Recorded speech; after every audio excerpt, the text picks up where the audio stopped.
बेचने वाला पूरा भारत बेच रहा है। इसी काम में हासिल उसे महारत बेच रहा है। सच बोल रहा हूं कि नहीं बोल रहा हूं? सच बोल रहा हूं कि नहीं बोल रहा हूं? गैस सिलेंडर की कीमत भी 1000 के पार। कहां सोया है चौकीदार, कहां सोया है चौकीदार। दुआ करिए मेरी आवाज में इतनी ताकत आए कि मेरे सामने प्रधानमंत्री जी बैठे हो और मैं पार्लियामेंट में खड़ा होकर उनसे सवाल करूं। जो हर जालिम से टकराएगी वो आंधी बनाऊंगा। नए अंग्रेज आए हैं, नया गांधी बनाऊंगा। अब तैयार रहना बैजलपुरा वालों कि रेल बिक गई, तेल बिक गया, बिका हवाई अड्डा। सब कुछ बिकता देख के खुश हैं अपने जेपी नड्डा। अस्सलामु अलैकुम वरहमतुल्लाहि वबरकातुहू। कैसे हैं आप लोग? उम्मीद करते हैं आप लोग खैरियत से होंगे। अभी एक वीडियो पे रिएक्शन करने वाले हैं जो कि बहुत ही मज़ेदार वीडियो है। आप लोग वीडियो को स्किप मत करिए, वीडियो को लास्ट तक ज़रूर देखें। वीडियो का टाइटल है चाय बेचने वाला पूरा भारत बेच रहा है। तो चलिए वीडियो को स्किप ना करते हुए वीडियो को स्टार्ट करते हैं।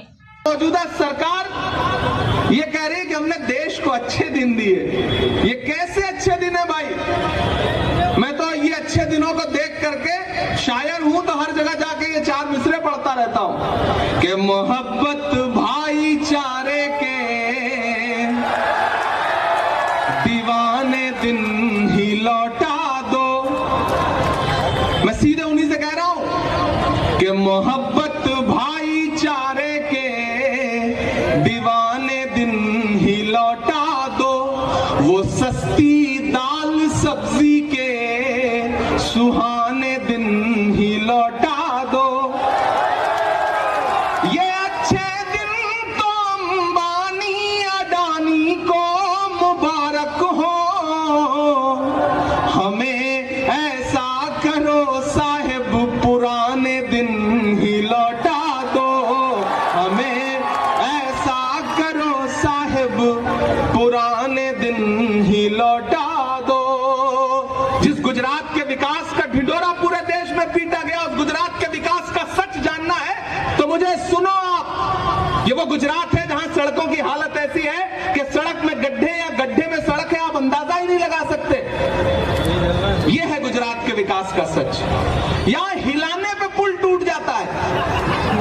ये है गुजरात के विकास का सच। मोदी जी ट्रेन को हरी झंडी दिखा के रवाना करते हैं, ट्रेन आगे बढ़ती है, भैंस से टकराती है, भैंस नहीं मरती, ट्रेन का इंजन टूट जाता है। ये है गुजरात के विकास का सच। यहाँ के मंत्री सड़क बनवाते हैं, उद्घाटन करते हैं, सड़क पर नारियल फोड़ते हैं। असलम भाई तो नारियल नहीं टूटता, सड़क टूट जाती है। ये है गुजरात के विकास का सच। मैं मीडिया के साथियों से भी कहूंगा और नौजवान साथियों खास तौर से आपसे कहूंगा कि गुजरात में भारतीय जनता पार्टी सिर्फ टीवी चैनल पर चुनाव जीत रही है। जमीन पर कांग्रेस यहां सरकार बनाने जा रही है। वक्त की पाबंदियां हैं। मैं जानता हूं आप शायरी भी सुनना चाहते हैं, नहीं सुनाऊंगा तो आप नाराज हो जाएंगे। मैं तो शायर हूं, सांसद बाद में हूं, पहले शायर हूं। तो मैं तो चारों तरफ जा करके हमेशा महंगाई देखता हूं, माओं को अपने घरों में रसोई में आटा चावल दूध दही खरीदने के लिए परेशान देखता हूं। तो मैं तो पूछ लेता हूं उनसे कि कहां सोया है चौकीदार, कहां सोया है चौकीदार। गैस सिलेंडर की कीमत भी 1000 के पार। कहां सोया है चौकीदार, कहां सोया है चौकीदार। कि चाय बेचने वाला, देखिए मैं शायर हूं तो मुझे छूट है, मैं कह सकता हूं, मुझे हक है। मैं तो सोच रहा हूं मैं किसी दिन संसद में भी खड़ा होकर ये नज्म उनको जरूर सुनाऊंगा कि चाय बेचने वाला पूरा भारत बेच रहा है।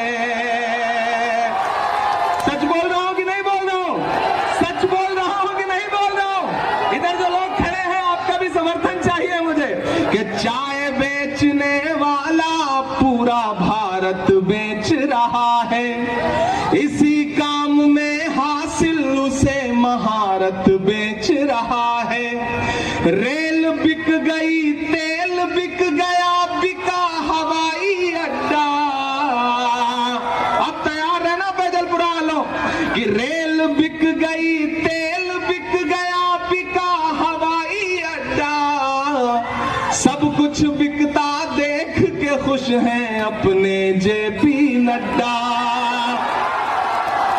कि जनता महंगाई की मारी करती हाहाकार, कहां सोया है चौकीदार। इस मुल्क में दो ताकतें हैं।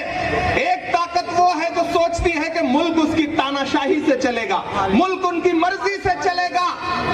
लेकिन एक तरफ वो ताकतें खड़ी हैं जो ये कह रही हैं कि मुल्क डॉक्टर बाबा साहब भीमराव अंबेडकर के संविधान से चलेगा, जो ये कह रहे हैं कि मुल्क महात्मा गांधी के विचारों से चलेगा, मौलाना आजाद के सपनों से चलेगा, ये मुल्क पंडित जवाहरलाल नेहरू के ख्वाबों से चलेगा।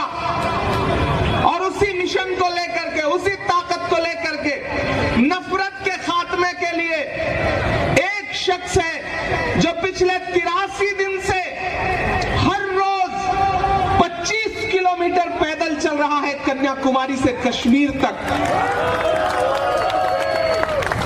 जिसका नारा क्या है कि नफरत छोड़ो भारत जोड़ो। एक तरफ जब हुकूमतों में बैठे हुए लोग पूरे मुल्क में नफरत फैलाने में लगे हैं, ऐसे वक्त में एक अकेला नेता इस देश में जो सीना ठोक के कह रहा है कि मैं आरएसएस की नफरत की राजनीति के खिलाफ खड़ा हूं।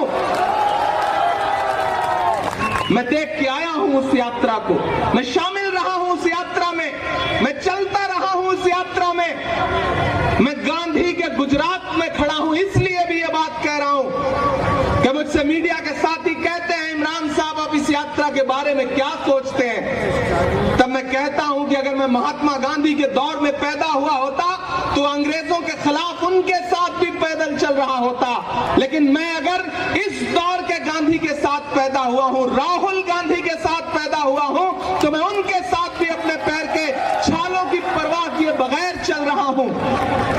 जो हर जालिम से टकराएगी वो आंधी बनाऊंगा, जो हर जालिम से टकराएगी वो आंधी बनाऊंगा। नए अंग्रेज आए हैं, नया गांधी बनाऊंगा।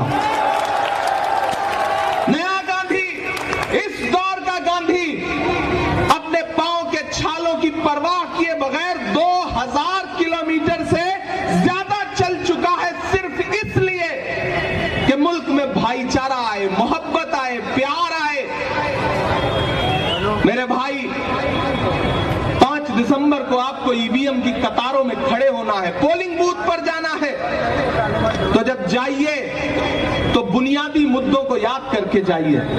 याद करिएगा, बटन दबाने से पहले ये याद रहे कि आपके इसी सूबे में 135 से ज्यादा लोगों ने अपनी जान इसलिए गंवा दी क्योंकि भ्रष्टाचार की वजह से एक ऐसा पुल जिसका रखरखाव किया जाना था वो पुल ढह गया और 135 लाशें बिछ गईं। ये याद रखिएगा, लेकिन उससे ज्यादा ये बात याद रखिएगा कि जब 135 लाशें बिछी थी, मोरबी में कफन सिले जा रहे थे, तो हुकूमत का फर्ज यह था कि पूरा प्रशासनिक अमला, मुख्यमंत्री, प्रधानमंत्री जी खुद यहां थे, वो सारे के सारे मोरबी में मौजूद होने चाहिए थे। लेकिन अफसोस, देश का हाकिम दिन में 3 बार कपड़े बदल के उद्घाटन कर रहा था। याद रखिएगा इस बात को, याद रखिएगा इस बात को।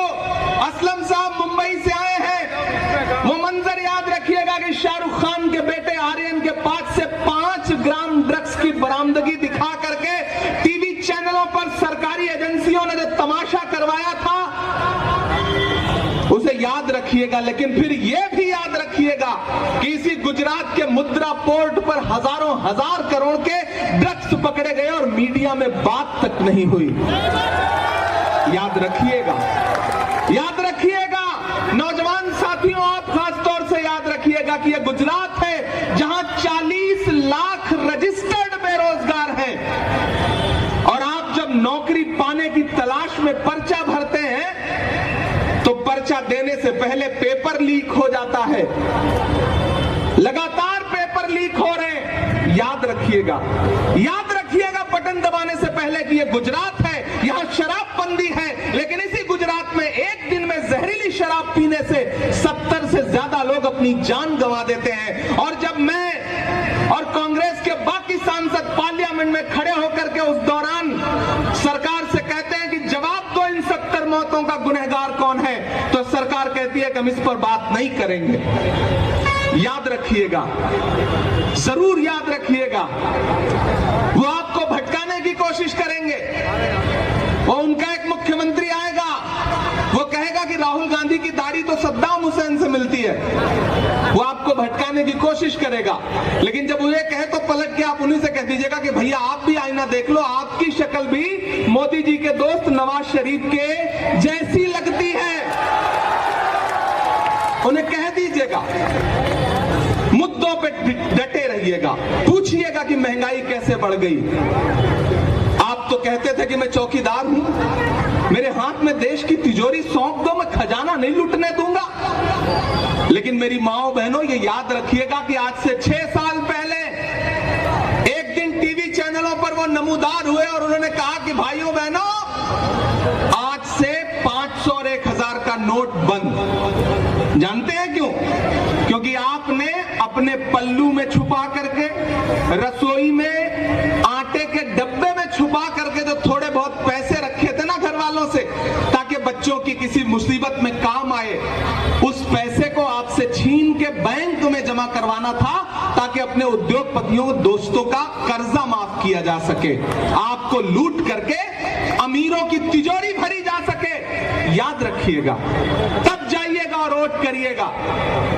मैं तो अलग-अलग चारों तरफ सवाल करता हुआ फिर रहा हूं। डराने की कोशिशें की जाती हैं, आवाज दबाने की कोशिशें की जाती हैं। कहा गया है, सुना गया है, कोई न बोले।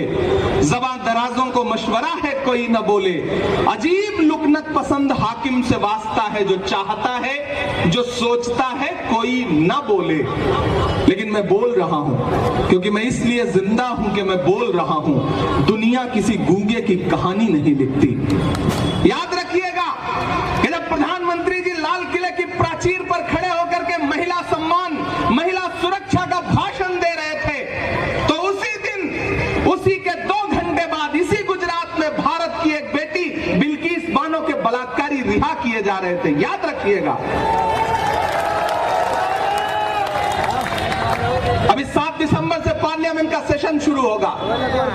दुआ करिए, मेरी आवाज में इतनी ताकत आए कि मेरे सामने प्रधानमंत्री जी बैठे हों और मैं पार्लियामेंट में खड़ा होकर उनसे सवाल करूं कि प्रधानमंत्री जी, मैं तो हिंदी साहित्य का विद्यार्थी रहा हूं, मैं तो संस्कृत का एक सूत्र वाक्य पढ़ा करता था कि यत्र नार्यस्तु पूज्यन्ते रमन्ते तत्र देवता। जहां नारियों की पूजा होती है वहां देवता निवास करते हैं। लेकिन मुझे अफसोस है कि जिस देश में नारियों की पूजा होने पर देवता निवास करते थे, वहां नारियों की पूजा छोड़िए, बलात्कारियों की पूजा हो रही है। और प्रधानमंत्री जी चुप हैं।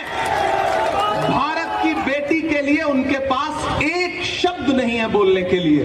याद रखिएगा, मैं राजू भाई के लिए आपके पास दामन फैलाने के लिए इसलिए आया, वो थोड़ा सा मौका था। इससे पहले एक सभा में था, आदरणीय मल्लिकार्जुन खड़गे जी साहब थे बेरामपुरा में, वहां मौजूद था, वहां से किसी तरह भाग करके यहां पहुंचा, क्योंकि एक मुश्किल वक्त है।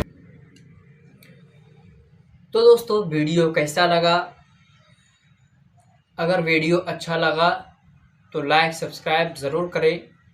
चलते हैं नेक्स्ट वीडियो की तरफ।